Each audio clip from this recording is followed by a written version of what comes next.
UPSC 2026 को लेकर आप लोगों के लिए एक बड़ी खुशखबरी ये थी कि यूपीएससी इस बार प्रीलिम्स की आंसर कीज को जारी करने वाला है। प्रोविजनल आंसर कीज यूपीएससी इस बार जारी करेगा और इसको लेकर हम लोग पहले भी खुशी मना चुके हैं। आप लोग बहुत संतुष्ट भी होंगे क्योंकि कई सालों से हम लोग यूपीएससी से ये मांग कर रहे थे।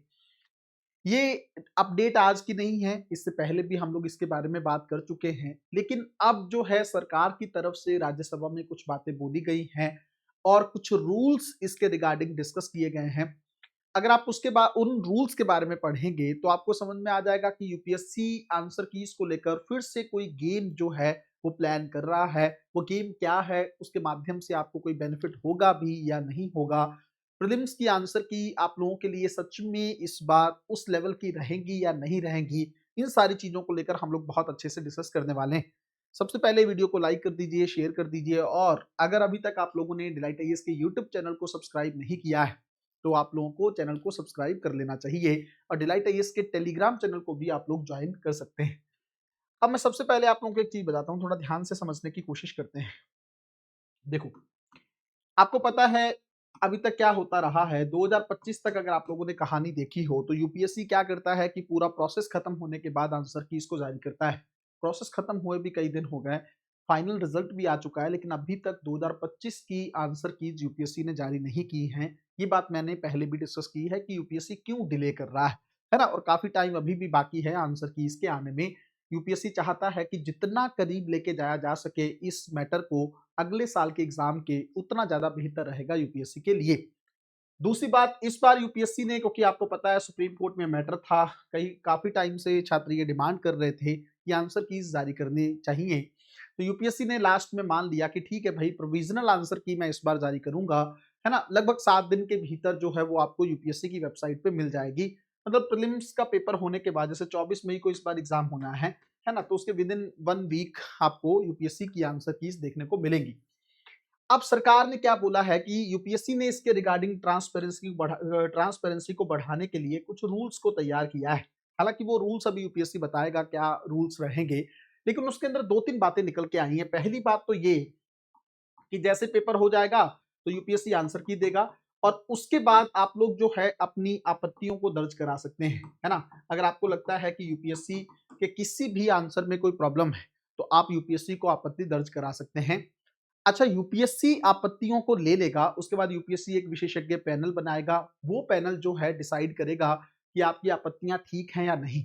यूपीएससी ने ये बोला है कि आप एनसीईआरटी वगैरह या जो स्टैंडर्ड बुक्स हैं, है ना, ऑथराइज्ड वाली जो चीजें हैं, है ना, उनको अगर आप प्रूफ के तौर पर रिप्रेजेंट करेंगे तब तो यूपीएससी आपकी आपत्तियों को, आपके डाउट्स को लेगा। अदरवाइज यूपीएससी कंप्लीटली इग्नोर कर देगा। अब गेम यहीं पे है, थोड़ा ध्यान से समझिएगा। मैं किस गेम प्लान की बात कर रहा था, थोड़ा सा उसको समझने की कोशिश करते हैं।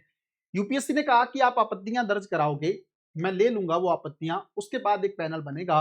वो पैनल अगर कहेगा कि आपकी आपत्तियां ठीक हैं तो सही है, अगर वो इग्नोर कर देगा या उसको ठीक नहीं लगेगा तो आपकी आपत्तियां ज्यादा मैटर नहीं करती। अच्छा, ये जो आपकी आपत्तियां हैं इनको लेने के बाद, पूरा डिस्कस करने के बाद, जो फाइनल आंसर की है वो आपकी जारी होगी यूपीएससी के पूरे पैटर्न के खत्म होने के बाद। इसका मतलब फिर से वही होगा, फाइनल रिजल्ट आएगा उसके 1-1.5 महीने बाद यूपीएससी जो है आंसर की इसको जारी करेगा। मतलब ले देके फिर से कहानी अप्रैल के एंड तक पहुंच जाया करेगी। आप कुछ खास नहीं कर पाओगे। आप कहोगे सर इसमें क्या प्रॉब्लम है, हमें तो समझ में नहीं आया कि गेम प्लान कौन सा है। तो मैं बताता हूं भाई, एक बात बताओ, आपने आपत्तियां दर्ज करी कि आपको लगा कि इस क्वेश्चन को लेकर हम लोग सेटिस्फाइड नहीं हैं और इसका जो है स्टैंडर्ड सोर्सेज में इसके बारे में ये जानकारी दी गई है, यूपीएससी ने गलत आंसर फ्रेम किया है या यूपीएससी के इस ऑप्शन में प्रॉब्लम है। मान लो आपने इस तरह की चीजें यूपीएससी को बता दी। अब यूपीएससी उनको एक्सेप्ट करता है कि नहीं करता है, इसके लिए आपको कितना वेट करना पड़ेगा, अगले साल तक। मतलब आपको नहीं पता है कि आपकी बातें यूपीएससी ने एक्सेप्ट की कि नहीं की। मान लो प्रोविजनल आंसर की तरह ही यूपीएससी फाइनल आंसर की को जारी कर दे तो आप क्या ही कर लोगे यूपीएससी का। सबसे बड़ा गेम तो यहीं पे है ना। भाई होना क्या चाहिए, मान लो आपने प्रोविजनल आंसर की जारी की, उसके 1 हफ्ते में आप बच्चों को बोलो कि ठीक है 2-4-5 दिन में आप अपनी आपत्ति, क्योंकि सब बच्चे उसी टाइम पे एक्टिव होते हैं। कौन सा बड़ा खेल हो जाएगा, एक ही दिन में तो बच्चे पता लगा लेते हैं कि इस आंसर में क्या प्रॉब्लम है। तो आप दे दो उनको 2-4-5 दिन का समय और उसके बाद आप फिर से एक बार जो है रिवाइज्ड आंसर की को जारी कर दो कि ये है, अब इसमें कुछ खास चेंज नहीं होगा। तब तो समझ में आता है कि आपके लिए बेहतरीन है। बट अगर आप आपत्तियां ले रहे हो और उसको लेने के बाद आप कह रहे हो कि अब तो फाइनल आंसर की आएगी, आपको तब तक वेट करो कि आपकी आपत्तियों को एक्सेप्ट भी किया है यूपीएससी ने कि नहीं किया है। ये तो फिर मतलब आप फिर से सोचो ना, यहाँ तो फिर से अगर आप देखेंगे तो एक हिसाब से यूपीएससी हिडन करने की कोशिश कर रहा है। यूपीएससी आपको लास्ट में बताएगा कि आपके आंसर की जो हैं ये वाली आंसर की सही है और ये वाली आंसर की गलत है, या इस सवाल को सही एक्सेप्ट किया यूपीएससी ने या नहीं किया। ये चीजें आपको पूरे साल के बाद ही पता लगेगी। तो आप समझे यूपीएससी का गेम प्लान किस तरह से है। अब आपके मन में आ रहा होगा, कई बच्चों के मन में, कि सर हो सकता है प्रोविजनल आंसर की में कोई दिक्कत ही ना हो। देखो, अगर यूपीएससी ये समझता है, देखो मैं आपको एक चीज कई बार बता चुका हूं कि देखो यूपीएससी एक बहुत बड़ी संस्था है और ये संस्था बहुत सारे और एग्जाम भी करवाती है, लेकिन ये सबसे बड़ा एग्जाम तो आईएएस का ही करवाती है ना। और उस आईएएस के एग्जाम में इसको लगभग 100 क्वेश्चन तैयार करने हैं। अगर उन 100 क्वेश्चन को करेक्ट फॉर्म में तैयार किया जाए, उसके अंदर गलत ऑप्शंस ना फ्रेम किए जाएं, उसके अंदर सब्जेक्टिविटी ना हो, तो उसके आंसर बहुत अच्छे से प्रिपेयर हो जाएंगे, एग्जैक्ट आंसर प्रिपेयर हो जाएंगे। तो यूपीएससी फाइनल आंसर की ही दे देना। ये प्रोविजनल का खेल क्या है, मतलब आपको अपने पे ही श्योर नहीं है कि प्रोविजनल आंसर की, भाई मतलब टेस्ट सीरीज थोड़ी चल रहा है, किसी कोचिंग का टेस्ट सीरीज थोड़ी है, यूपीएससी का पेपर है। और यूपीएससी का पेपर है तो इसका मतलब आप एकदम स्ट्रिक्ट रहो अपनी चीजों को लेकर कि ये आंसर क्वेश्चन है और इसका ये आंसर है। चाहे एक ही बारी तो आंसर की जारी करनी चाहिए ना। ये प्रोविजनल आंसर की, उसके बाद फिर से फाइनल आंसर की, ये तो बच्चों को और उलझाने वाली बात है। जहां तक मुझे लग रहा है, आप खुद इसके बारे में सोच के देखिएगा। इससे बेहतर ये है कि आप 100 क्वेश्चन को बड़े ध्यान से फ्रेम करिए और उनका एकदम एग्जैक्ट आंसर, जिसमें कोई दिक्कत ना हो। एक बड़ी संस्था हो आप, आपकी सारी चीजें भारत की संचित निधि पर भारित हैं, आपको सिर्फ बोलना है, सरकार कहीं से भी अरेंज करके आपको पैसा देगी, तो आपको तो कोई टेंशन ही नहीं है ना।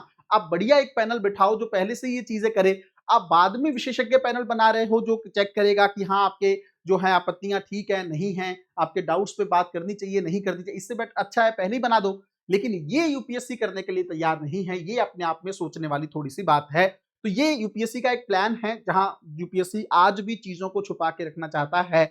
उसके अपने कंसर्न है, मुझे उन कंसर्न को समझ में, मैं आज तक तो नहीं समझ पाया हूं कि उससे क्या कंसर्न है, लेकिन इनडायरेक्टली मैं आपको बता सकता हूं यूपीएससी को अपने आप पे भरोसा उतना नहीं है। उसको लगता है कि शायद गलतियां हो सकती हैं और उन गलतियों के चलते बच्चों को भुगतना भी पड़े तो उनको खास फर्क नहीं पड़ता है। ये चीज कहीं ना कहीं पे एस्पिरेंट के पॉइंट ऑफ व्यू से उतनी ठीक नहीं। यूपीएससी को थोड़ा सिंसियर तरीके से इस चीज को लेना होगा। फाइनल आंसर की ही अगर आप जारी कर दोगे तो ज्यादा बेहतर रहेगा। बच्चों को इधर उधर भागना नहीं पड़ेगा। अगर मान लो आप खुद सोच के देखो, खुद से पूछ के देखो ये सवाल कि प्रोविजनल आंसर की में अगर 10 सवाल ऐसे हैं जिनके आंसर को लेकर अभी भी डाउट है, तो बात तो वही होगी ना। उतना तो अनऑफिशियल पहले ही बता रहे थे भाई, 80 के आसपास या 85 के आसपास क्वेश्चन तो कोचिंग वाले ही सही बता रहे थे ना। खेल तो बच रहा था दास के 10-15 क्वेश्चन का, तो उसमें ही आपने जो है लोचा कर दिया। तो ये अपने आप में एक बहुत बड़ा एक हिसाब से स्कैम टाइप का है। इसके बारे में आप लोगों को डिस्कस करना चाहिए। मिलते हैं अगली वीडियो में, तब तक अपना ध्यान रखें, अपनी पढ़ाई को बहुत अच्छे तरीके से करते रहें। बहुत बहुत धन्यवाद।